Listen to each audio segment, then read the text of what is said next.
Yeah, my mom used to get those like 5-pound bags of Twizzlers. Oh man. And I would Family just sit there. Pounds. Yeah, I would just Family sit there packs. and just chow. Who eats 5 pounds of Twizzlers? They make 5-pound bags. I do. Hi guys, welcome back to our awkward intro of our podcast. Hello. Alright. Oh god, there it is. So, Today we're gonna talk about kids and dogs. General good advice, do's and don'ts, maybe some tales of caution, pros and cons of assessing situations, things like that. yeah. Good, the bad, the uglier. Yes.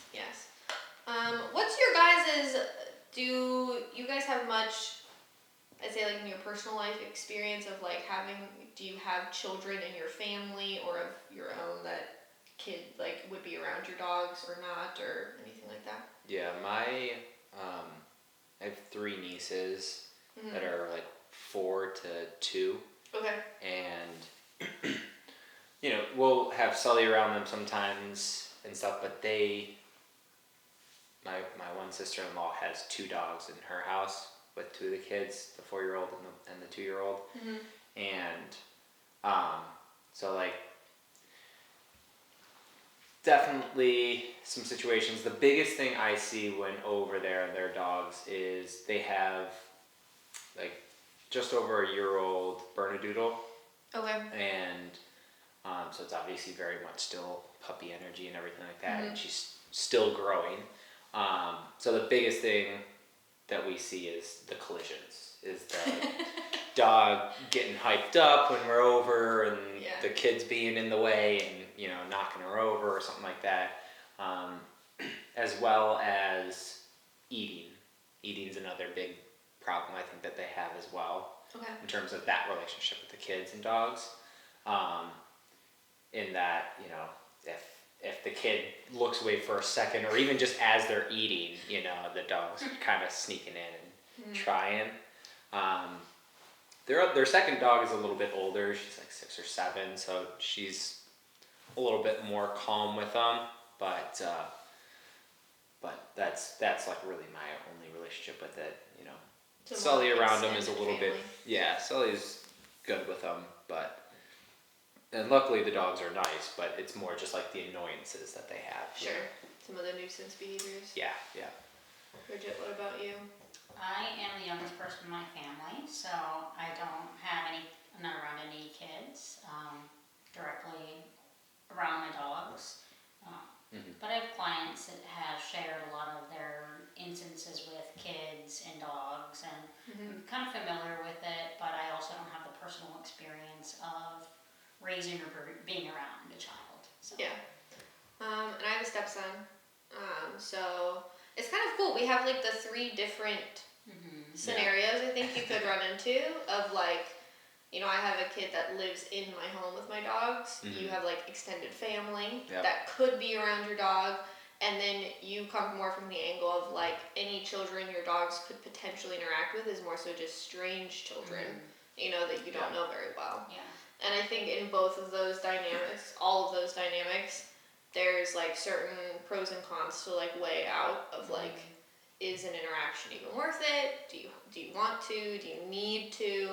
Like, I guess in my situation, like living with a kid, obviously it's unavoidable that the dogs are around the child. Right. So I think that depending on the dogs that you have and the age of the child and the behavior of the child dictates a lot of what the interactions would be like or should be like. I think that up until the age, for the child, I would say, until they reach an age where they're like cognitively at a point where they can understand and control impulses, of how to respectfully interact with an animal. And you also have to come at it from the angle of you're going to hold those boundaries very firm with a kid. Then, in my opinion, there really just shouldn't be any interaction at all. Yeah. And from the dog side of things, obviously your dog needs to be trained and you need to encourage in your dog a very neutral response to being around kids. So for me, like things that I don't allow with a young kid. So my stepson was 3 when I met my husband. And so he was at an age where it was kind of like the cusp of too young to really understand his actions and his behaviors with the dogs, but getting there, you know, getting to the point where we could instill like, you need to be gentle, no pulling, yanking, hugging, faces in faces, laying on the dog, you know, things like that. Grabbing things, you know, stuff like that. And so when you're at that point, I was very choosy about the dogs that I allowed him to be like close, intimately close around, whether they were my dogs or strange dogs. I wouldn't allow my stepson when he's in my care, or if I ever had children of my own, to interact with any dogs that I don't know, ever. You would never see me allowing my kid to ask if they could pet a stranger's dog. Right. Never doing it. Yeah.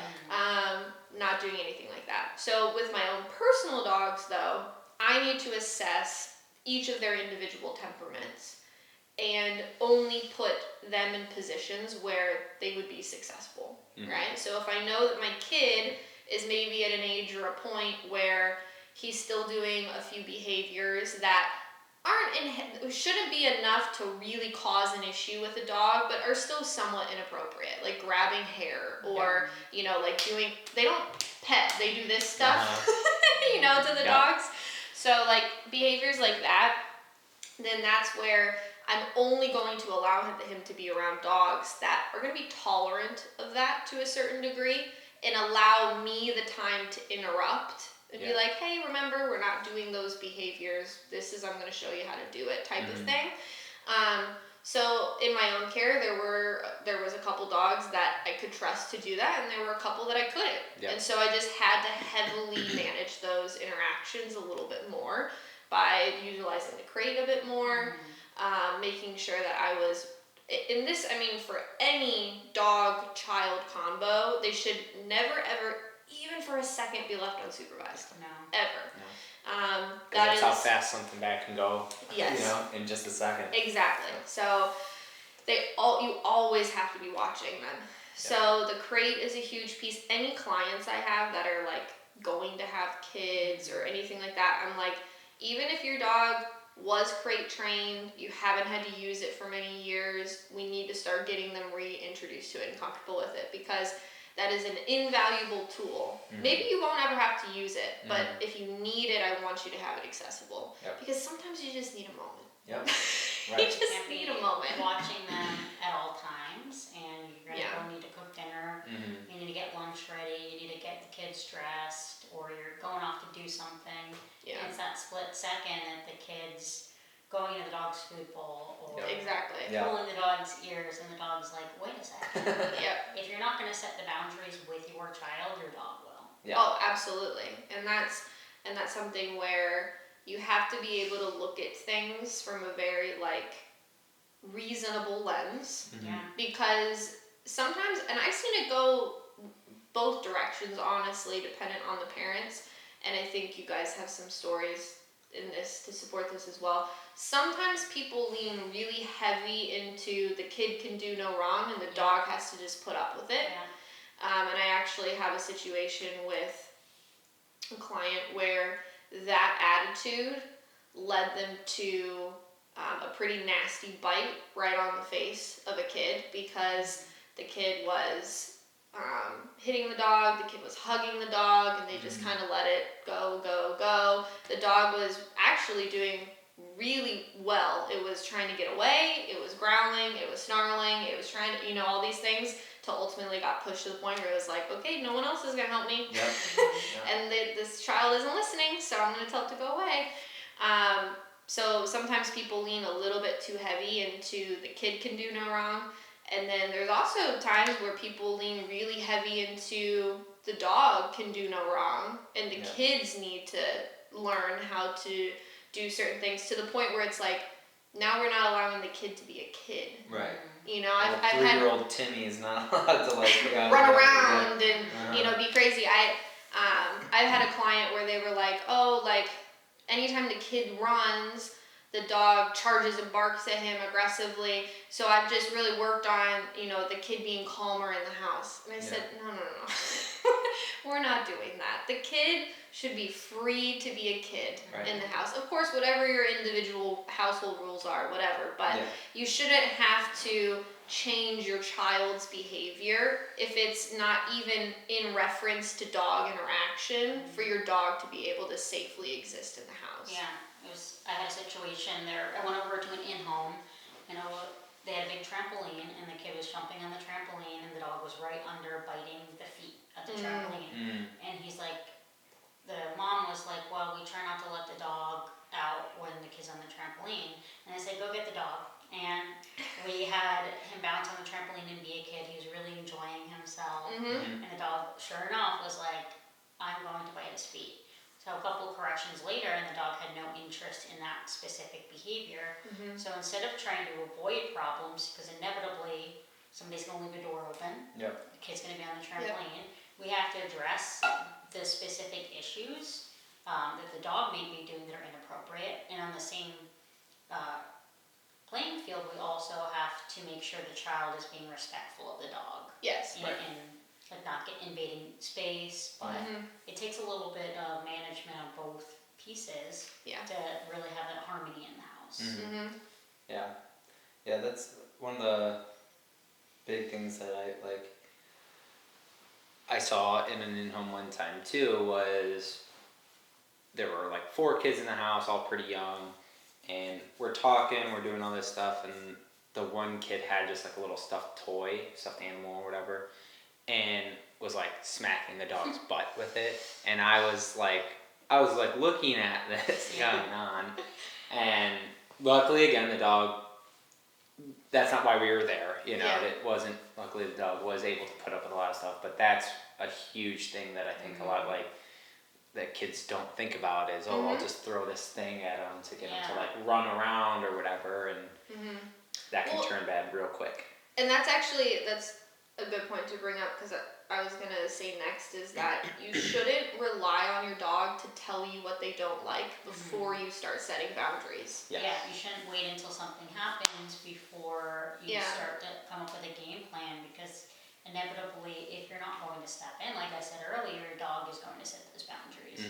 And once we've talked about many times, the dog knows that works, they're going to resort to that more. And then people are left with this terrible decision, like, do I keep the dog? Do I give the dog away? How can I make this work? And it can be really difficult for people. Yeah, because there's just for me, there's like some hard lines of like things I will just not allow when it comes to kids and dogs. Hugging, hard no. There will never be any hugs, ever. I don't care how long the child has lived with the dog, how good the dog is, how tolerant the dog is. Like, there will be no hugging, 100%. The risk is just too high. And you have to keep in mind, too, that, and this is why I say, like, you can't rely on the dog to tell you what they're okay with and not okay with, because, one, there may be a behavior that your kid does to your dog that the dog will put up with it the first time, and then the second time, and then the third time. And in your head, you might be like, oh, they're fine with it. Cool. Yeah. And you're not picking up on, like, the whale eyes. Or the, like, slight leaning. Or the, you know, there's so many videos I see on Facebook or Instagram or TikTok of, like, cute interactions with kids and dogs where I'm like, dude, does nobody see this? That the dog is like, SOS, save me. Well, another one is oh, well, if he gets annoyed at a kid, like, he'll just walk away. Yeah. You know? And it might happen a time or two, but if he pisses him off too much, exactly. then he's not and gonna if want to walk the away. kid continues to follow, you know what I mean? It's like, that's when it becomes the situation like I described, where the kid persists and keeps going and going and going. And so, to me, hugs are a hard no. Getting really close in their face is a huge no-no for me. I mean, of any age, but especially children, because they just happen to be that height, you know, so they're already very close to their faces anyways. But that's a big no for me. roughhousing. I don't allow roughhousing with kids and dogs. Because I don't want my dogs to associate high, over-aroused, overstimulated energy with children. Yeah. I don't allow that at all. If they want to do structured play, like the dog brings them a toy, drops a toy, they pick it up, they throw it, totally fine. But no roughhousing. Yeah.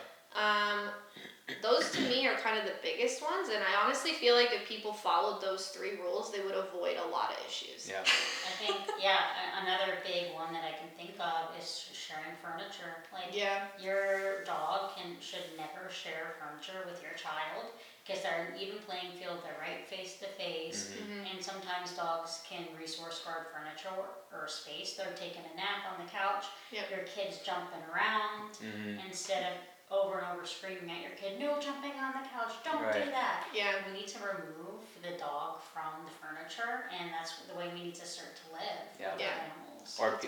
Or when kids like will lay down and cuddle with the dog, like either on the floor, on their bed, like on the dog bed or something. Yeah, on their dog bed too. That's another one, because usually it's the bed itself, but there's toys sometimes around or whatever, and if the kid rolls on the dog's paw or the tail or something, then it can kind of just spark it, Well, because you have to remember that, like, there's a lot of things that your dog may be comfortable with you doing, and in your head, your child is so deeply connected to you that you don't remember that this is a brand new human to this dog. Right.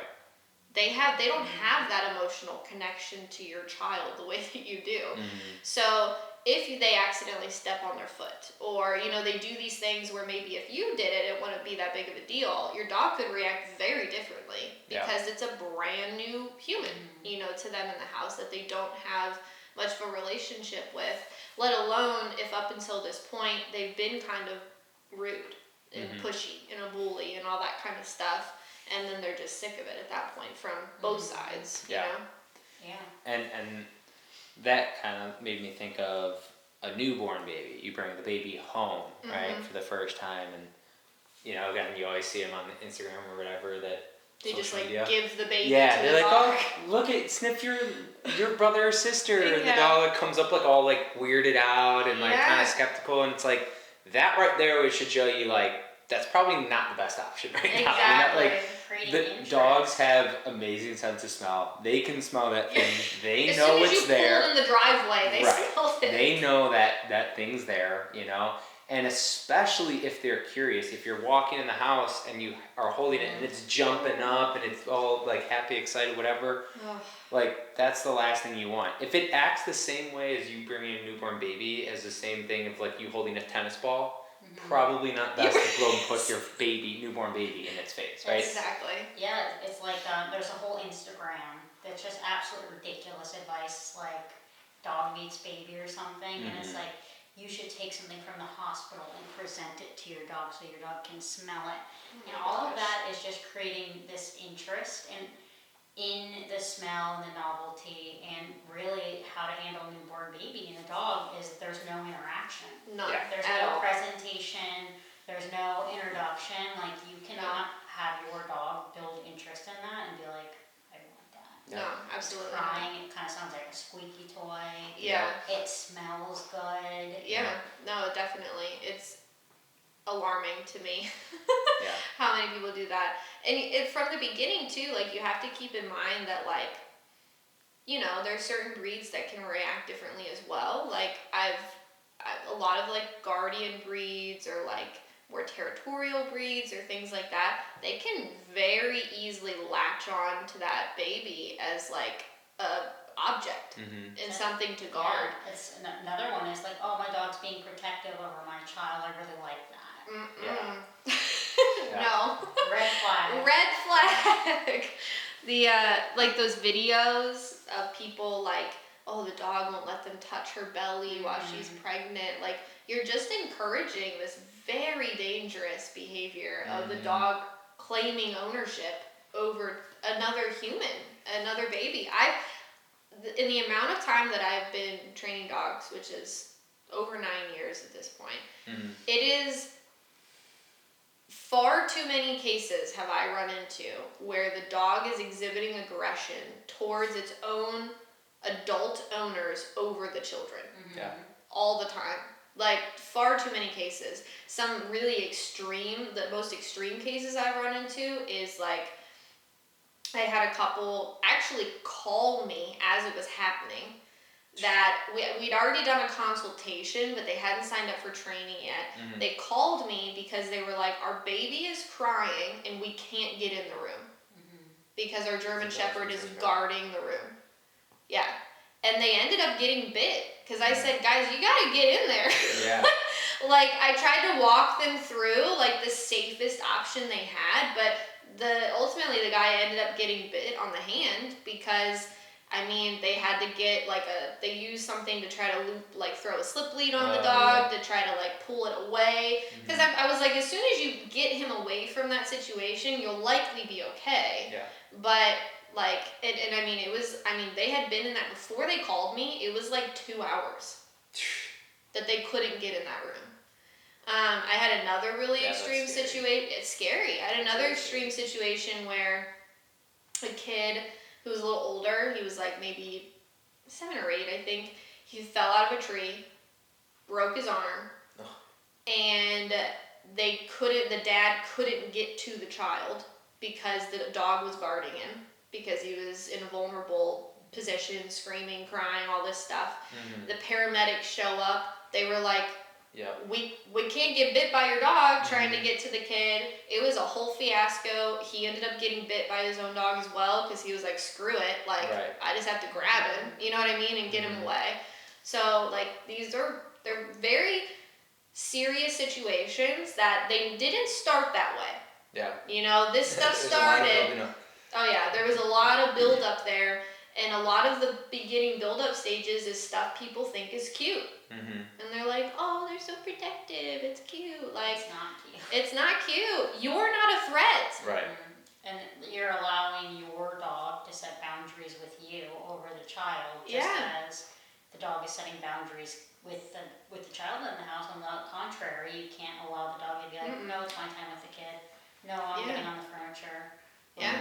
It's Well, and I ridiculous. see people like rehearsing, like you see videos of even like husbands and wives or girlfriends and boyfriends or parents and children like rehearsing, like reenacting situations where it's like, oh, I'm gonna like pretend to hit you and we're gonna see like what the dog does. I've seen that. Why in the world would I ever want my own dog to see my family member as a threat to my safety? Right.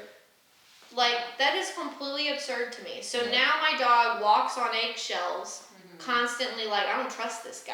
Right. Because he tried to hit mom that one time. You know what I mean? Like, it's just such a weird dynamic. Why would you want to set that up with your dog? Like, it doesn't make any sense to me. There's all, and it should be said that all dogs are not meant to live with children. No. Not all dogs, like if you don't have a specific handling skill, proficiency with your aggressive or resource guarding dog, whatever it may be, there are some times that it's just not a good fit.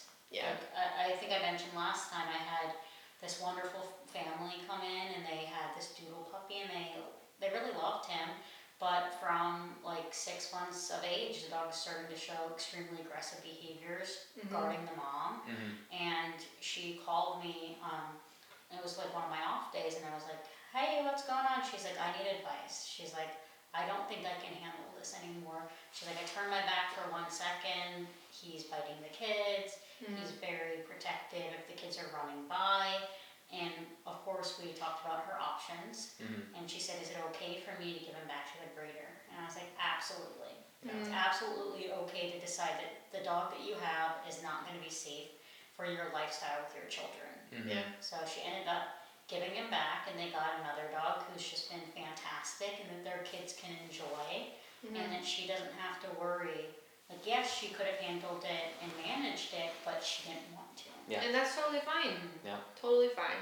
Yeah, there are some dogs where you either just have to be very dog savvy and on your game all the time to be able to have them with kids.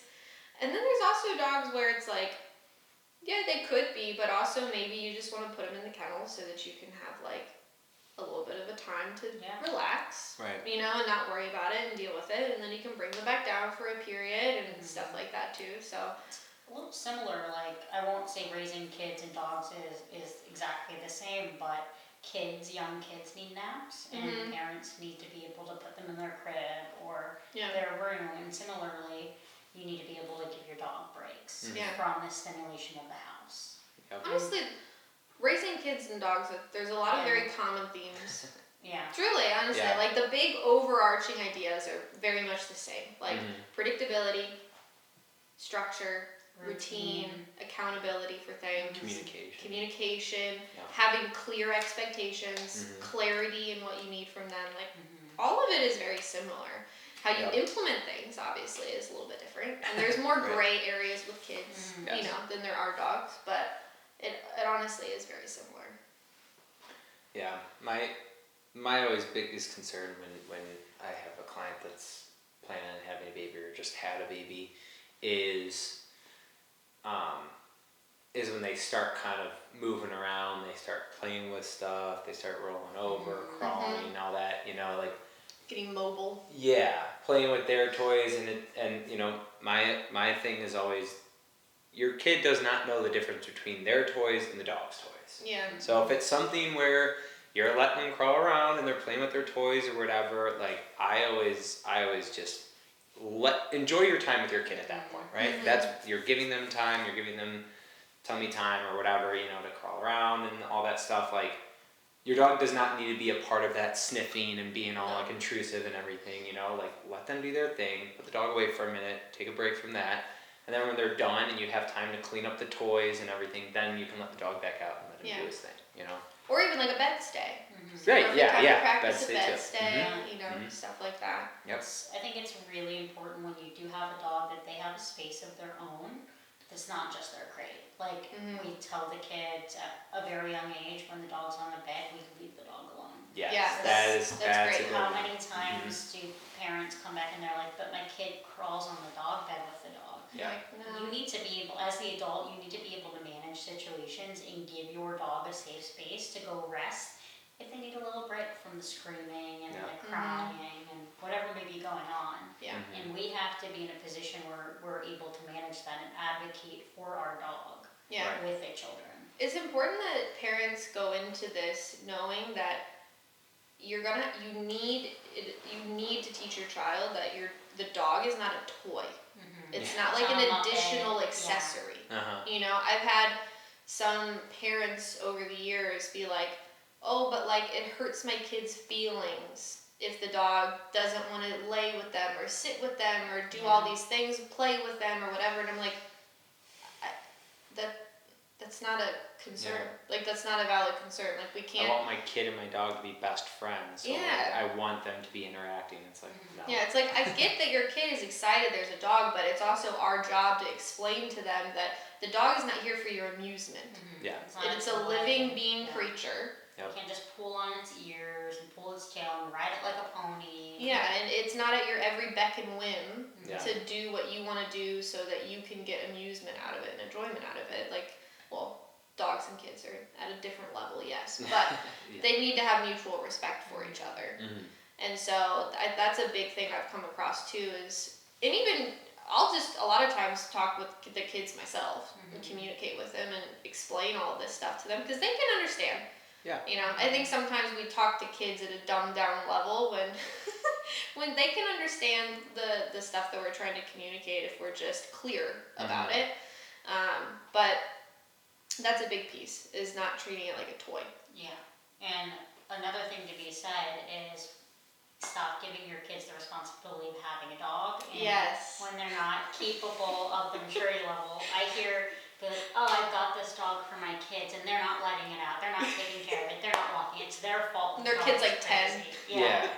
And like, what do you expect? You have a child that you're giving this huge responsibility to. Yeah. So while the kids can be a part of raising that dog and being responsible, ultimately it is the adult's job to guide that relationship and come up with the rules, boundary, and structure. Yeah. Do not leave it to a 10-year-old, a 5-year-old to be the one doing that. Because it's not going to work out for you. Being a dog owner is not the easiest job, you know, like especially when you have a troubled dog, I think people a lot of times think of like, oh, it's just a dog, like there's not really much I have to do. I have to let it go to the bathroom, I have to feed it, and that's it. And that's where you get so many issues where, to think that a kid or even like a teenager could. Teenagers are always the worst with it too. Yeah, they got other stuff they want to do. You know what I mean? Like, I get it. I would not expect, like, if I had a teenage kid who was like, I really want this dog, I'd be like, too bad. Yeah. You can have it when you're an adult. Exactly. When you're an adult, you can have it. That breed will still be around. Yeah, even like other animals in my house, like lizards, bunnies. Like, my stepson has asked about getting a lizard multiple times, and I'm like, until I feel like I want to take care of a lizard, you're not getting one. Because I know I'm going to have to take care of it. Yeah. And maybe I will get to that point one day, you know what I mean? But right now... You don't want a lizard. Exactly, I don't want a lizard. So until you're at an age where I really do think you're competent enough to take care of it, then we're not getting it, because I don't want to have to deal with it. It's going to fall to you ultimately, the responsibility, and that has to be kind of what you were expecting when you're adopting a dog. And having this false sense of like, oh, the kids will take care of it, is just, you just need to let that go. And even if your kid is in high school or at an age where you know your kid the best, you think that they're responsible and they're actually going to do it, and maybe they will, you still ultimately have to be prepared for, if for some reason they don't, it's ultimately your job, because you made the ultimate decision as the adult in the situation to say, we're going to bring an animal into the house. And so when that starts happening, like, yes, you can have conversations with your kids about the welfare of the dog and why we need to do this, this, and this, but also ultimately, like, it falls on you at the end of the day, where if it's not getting done, it's not fair to the dog to just be like, well, I guess you're not getting brushed, or you don't get a walk, or you don't whatever, you know. Today. Yeah. And that's something even in the send homes that we do, like, go ahead and bring your 10 or 12-year-old or whatever in, but they can sit there and they can watch and they can learn and they can observe, but I am not, even as like a trainer, I am not going to put the responsibility on that kid. Or follow the remote. Like, yeah, especially they'll press the remote. Like, no, they won't. Yeah. No. Yes. And it's something where it's, again, it's not that I don't know this kid, so it's not that like I don't trust him. The kid could be very responsible and mature and everything, but it's still not something where I think it should be on them to do this, right? And it's something, especially when the parents are just learning how to create the structure and these consequences and all this stuff. It's just something where, you and your kid, you and your teenage kid or whatever should not be learning at the same time. It should be something that you should take the advantage, do what you need to do, and then maybe in like a few years when the dog's looking solid, the kid's growing up a little bit more, you feel 100% confident, then we can start kind of going over those stuff. But that's something that I've run into a few times since doing the boarding trains. But most of the times the kids just honestly just get bored with it too, And that's part of it. I've explained to people, especially so in private lessons, it's different with board and trains because the training is completed at that point. In private lessons, I have some clients that will bring kids, and I try to find ways that the kids can be included that's age appropriate and that makes sense. So I'll usually maybe have the kids be the treat givers. Yeah. So they walk around with mom and dad while mom and dad are doing things, and then, when the mom says good, then the kid's like, here you go, and gives treats and stuff, or different things. And then once the training is completed, where we're not teaching anything anymore, we're just enforcing things. If the parents are I want the kid to just, do some sits or a calm or whatever, I'm like, that's fine, Right. And I just show the adults how to use the e-collar to enforce if they needed it too. Yeah. Because I do think there can be some benefit to the dog seeing a child give them commands and be held accountable for it. Yeah. But I agree that, that needs to be in a very intentional, purposeful setting, not just like the kid yelling commands throughout the day willy-nilly. Yeah. And then, stuff like that. Because like with my stepson, like when he walks the dogs with us, with me and my husband, of course I'm giving him a dog who's fully trained, bomb-proof essentially, Right. Cash, good Yeah. old Cash, and I have the e-collar. Yeah. So if Owen knows how to give commands, how to give markers, stuff like that, and if I need to, I just use the e-collar for him. Cash doesn't know any different. Right. Right. You're still giving the no marker, you're still giving the consequence to follow. Yeah, exactly. So I think that, until they get older, they definitely shouldn't be interacting with the e-collar. I've also run into weird situations where the kids have an issue with the e-collar. So then the parents are like, we just won't use it. I'm like, what? I've had that before too. Teaching your dog like that they don't need to respect your child at all. Yeah. Well, yeah, but it's also like the parents will then be like, oh, well, my daughter doesn't like it when I use the e-collar, so I just don't use it. Yeah. And I'm like, but you're the can't adult make the rules. here. Right. I mean, why don't you guys just sit down and explain why we use the e-collars, why they're, you know what I mean, stuff like that, Good job to discipline. set an example for the child and show them that like there are consequences to the dog's behavior that we don't want to see. Yeah. And this is how we're going to carry out holding the dog accountable. And it shouldn't be the child's choice or say in the training. That's not up to them. Yeah, it's not up to them. And sometimes I think most dog trainers can relate to this, going off of that, you're put in really weird positions. Yeah. Where sometimes you have to critique someone's parenting. Yeah. Because they're bringing you a situation and expecting it to be a dog issue, when in reality it's more of like a parenting issue. Yeah. And so you have to get kind of tactful about, okay, how do I explain to them that like the child is the problem, and in really reality, their parenting of the child needs to adjust or change a little bit. Or if they're not going to do that, then we need to make other accommodations for the dog by just putting it away or doing stuff like that.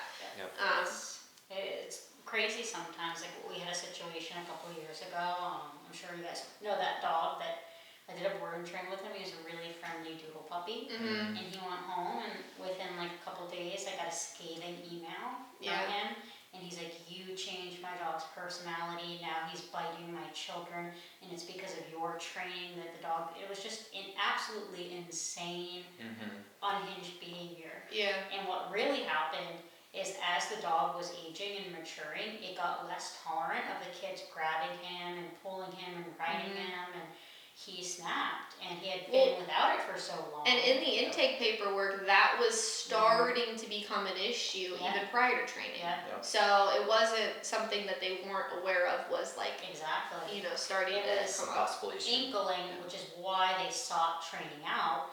But they expected that the dog would come home and it was like a little robot, and we could type in the computer like, you good with the kids, Mom? And the dog was not.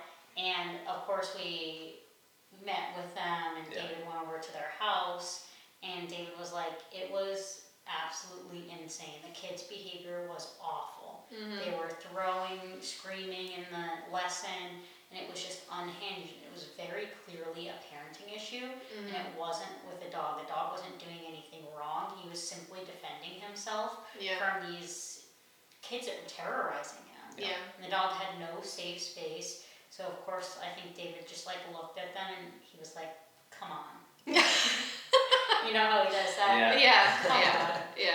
And the mom was like, "Oh, you kind of right though." And she very much knew that she played a role in it, and it ended up in a good situation. And I think they had more of an understanding of how to balance the two.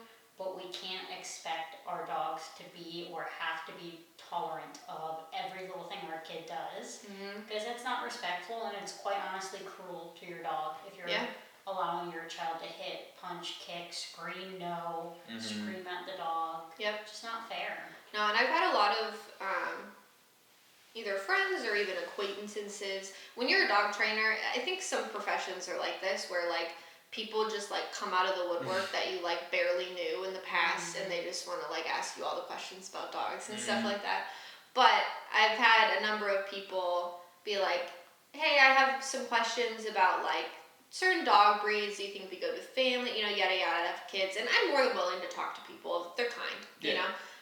But I really respect the people that are like, we're not interested in getting a dog right now because our lifestyle is just too crazy. We got 2 young kids, but when the kids get a little older, you know, we're really interested in getting a dog, blah, blah. And I think that's awesome. You know, I think that, because again, going back to like the dog isn't a toy thing, sometimes I feel like parents get the dog as like a way to keep the kids busy. Like, oh, it's just they'll wear each other out. I hear that a lot. They're gonna wear each other out. They don't. The same way that sometimes people get additional dogs to like wear your current dog out, or to like fix some of the issues that you think you're having, and it's because the dog is lonely or bored or needs a friend or stuff like that. It's like giving dogs as gifts, like Christmas puppies, or things like that. Like a dog should never be a gift. No. I can't think of anything more infuriating than if someone surprised me with a dog. Like, I see these videos of husbands or boyfriends like surprising their girlfriends with a dog, and I've told Tom, I'm like, if you ever surprise me with it, that's it. I couldn't handle it. He gives you a box, and inside has a pit bull puppy. A pit bull puppy of all. Chihuahua puppy. Yeah, exactly. Surprise! I would have an aneurysm. I couldn't handle it. I would instantly fall over dead. Couldn't do it. I think I would toxically like that surprise. Like, rationally I know that I shouldn't. But I'm just so picky about my dogs. I'm so picky about them. Justin would never. And anytime I bring a dog home, he's like, God damn it. Another one. Oh man. I think Mallory would be thrilled, but yeah. No, Tom knows. Tom knows that any dogs that come into our house have to be approved through me, because he knows I take care of the dogs essentially, and he does very little, which is fine. That's not an issue. But he respects that, and he's like, I'm not just gonna expect us to get another dog because I want it. You're gonna be the one training it and doing all that kind of stuff. That's Mallory too. I brought several dogs into my house, and my husband hasn't brought any in. He needs to just comes home with them. He needs to come on, man. Like, I'm providing all these dogs. But when I do bring the dogs home, and I was in foster and rescue, I took it on as my responsibility. I wasn't bringing the dogs home and being like, here, you have to take care of it. Exactly. And being really self-centered in that, I knew and understand still to this day, these are my dogs. They're not my husband's dogs. We don't share them together. I'm paying all their vet bills. I'm paying all their food. They're my dogs. Yeah. When I got Snoop, I wasn't like, why aren't you getting up at 3 a.m. to let him outside? Right. Like, no, Can you take this I'm shit? doing that. Exactly. It's like, no, I'm doing that. Why they help, like Justin has no problem helping for out sure. with things. Ultimately, I don't leave the responsibility on him. He's one of those people that's like, no. Tom is a snapper too. Why are they all snappers? I'm just like. And what's annoying is that it works. That's what's annoying, is he'll snap at the dogs and they listen, and I'm like, why is that working? Mallory's definitely the good cop. Is she? Oh yeah. Oh yeah. Oh man. She's like, well, he's just excited to see me. I'm like, listen. I like not doing this. being the neutral cop, where my dogs listen to me and they don't listen to my husband. Like that just. Yes. I'm like, what could be going different here? That Spork is completely not listening to you, but he is an angel with me. He's like, oh, I don't know. Like, I'll come home and Tom will be like, Cash was barking all day, and there's no collar on. I'm like, well, he doesn't do that with me. Just correct him. He's like, oh, yeah, I guess I didn't know where the remote was. I don't know how to turn the collar on. Yeah. We've been refreshing this recently. Yeah. Anyways. Yeah. Getting off track. So kids and dogs. Kids and dogs, right. We can wrap this back around. Yes.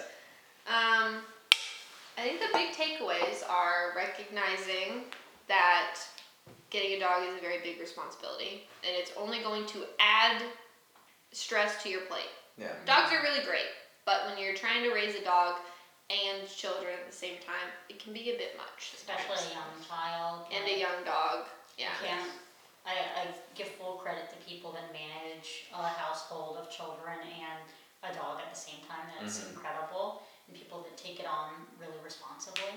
Mm-hmm. Yeah. So, and always, always, always just take precautions and try to avoid any potential issues. That's why I was saying earlier, like, don't wait for your dog to decide they don't like something. There's just some pretty black and white things that dogs generally don't enjoy. Yes. So you might as well implement those rules. I think one we didn't really talk about actually that maybe we should touch on is like resources. Like food, whether it's the human food, dog food, bones, toy, like stuff like that. Yeah, where that's a big one. Yeah, I think for me, a lot of times I just tell clients to feed their dogs in their kennels, just completely separated from any potential interaction with a child. Yeah. Because kids should not be bothering dogs while they're eating. And kids, like young children and toddlers, like love dog food. Oh yeah, Like I ate it when I was a kid. Oh yeah, I used to like drink out of my dog's bowl. And I was like, where were the adults stopping? Yes. But again, like, it's very especially if you're learning. crawling down, you know, like you know, you see a bowl of water, kids love And sticking you're like, their let's fingers do in it it together. and playing it. Yeah. You know? Yeah. So resources like that, even if you forget, you give your dog a bully stick or bones on the ground, and the kid's crawling around, and the dog obviously has an issue with that. All resources with children, young children, and dogs should be given in the kennel, where the dog can fully have that resource to themselves, and we're able to take that resource away when we need to. Yep. Or it needs to be a very controlled situation. Like, you know, the kid you're all sitting down watching a movie and the dog is on its bed with a bone or, you know, something like that. Like, very, very controlled, where you are very intentionally supervising, watching everything, because you just want to be able to avoid any of those bigger issues. Because again, just because your dog has never resource guarded with you, do not assume that they won't do it with your kid. Yeah, Because they know again, kids. yeah, I mean, kids are a brand new thing to them. And if you haven't intentionally set in good boundaries, they're not going to see your kid automatically as something that they should respect. They're going to see it more as like another dog. Yeah, a threat to their resource. And when dogs feel threatened and the researchers feel threatened, they lash out. Another one is having a younger kid and then friends coming over too.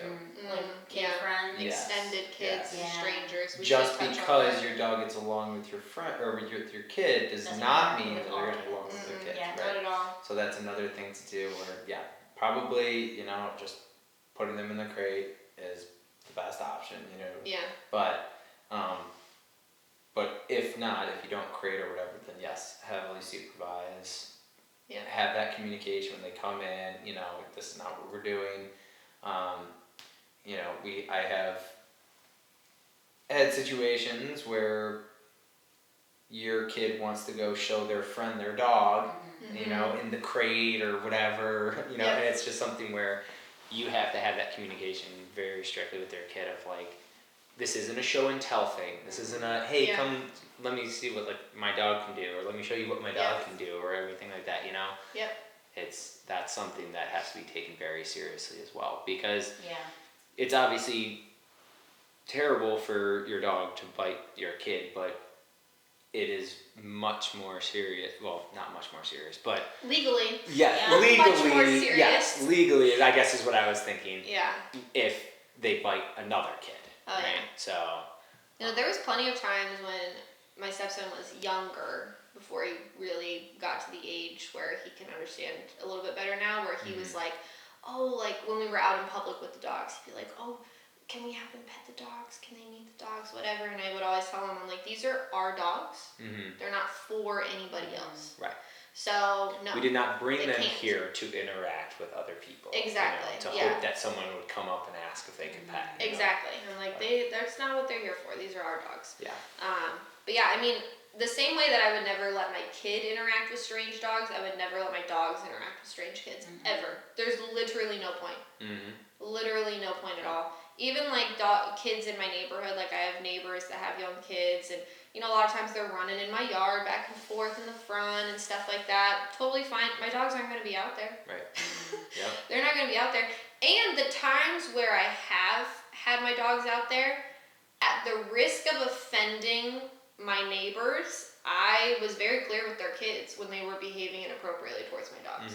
Because, one, I'm not going to care about offending the parents if the safety of their child is at risk, right? Yeah. And again, in the comfort of my dog, too, because I don't want my dog to start to dislike kids. Not that I think that my dog in that situation would have done anything violent, but also I don't want my dog to start to have a negative association with kids where it's like, now I don't trust them. The situation was literally just as simple as my dog was in the yard. It was Cash. Of all my dogs, he's probably the most tolerant with kids. But he was like trotting across, and because he was moving a little faster, the two girls were like, oh, we're going to chase him. So they started chasing him, and then I could see Cash kind of look back, and he got a little bit nervous, and so he sped up. And they kept going, and I said, hey guys, don't chase my dog. You know, I said it nice, like 2 times. Their parents weren't saying anything. And to their defense, I really liked them. I think they were just distracted or something.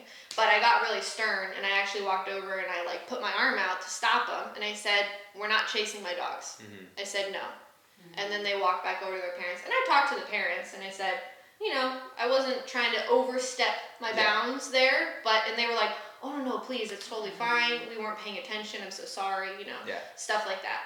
But you can't, if a potential safety issue is at play, you can't worry about offending somebody. Right. You know? Always be nice. It's only going to be worse if Cash were to turn around. Exactly, because I was like, in my head, I was picturing, what if they grab his tail? Or, you know what I mean, do something like that. And again, just silly kid stuff. You know what I mean? Where it's like, that could have turned into a bigger issue at that point. Dogs die. Every year, thousands and thousands of dogs are euthanized and put down because of bites with children. That are so easily preventable. Yeah, and we're always like blaming the dog, and although we have to look at everything, we can't just blame the dog or blame the child.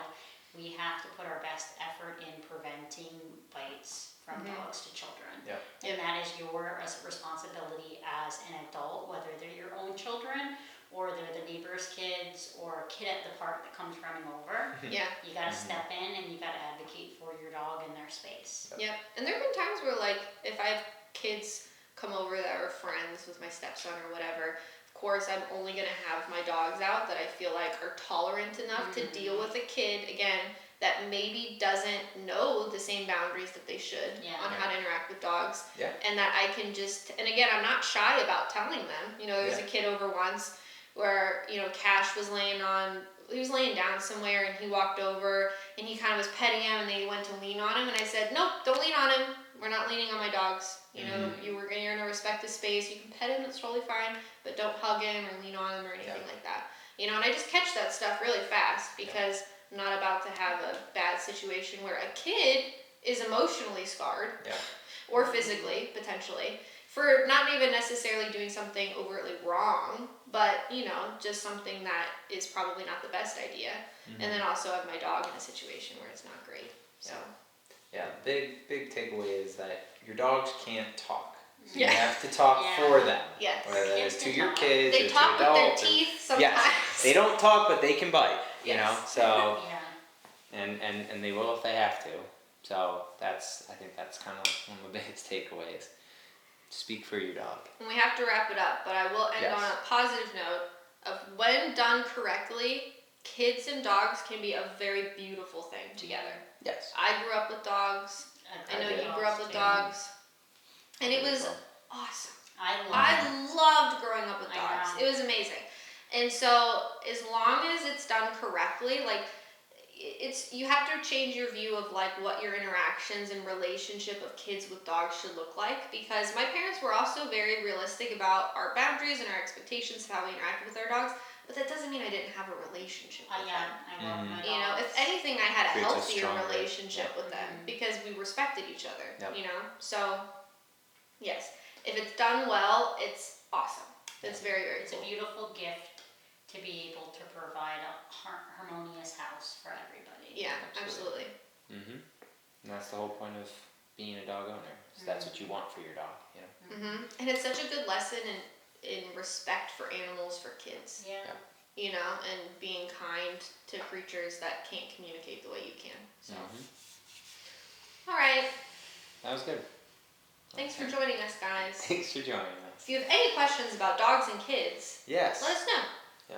Always Continue ask. the conversation. See you later. Bye. Bye.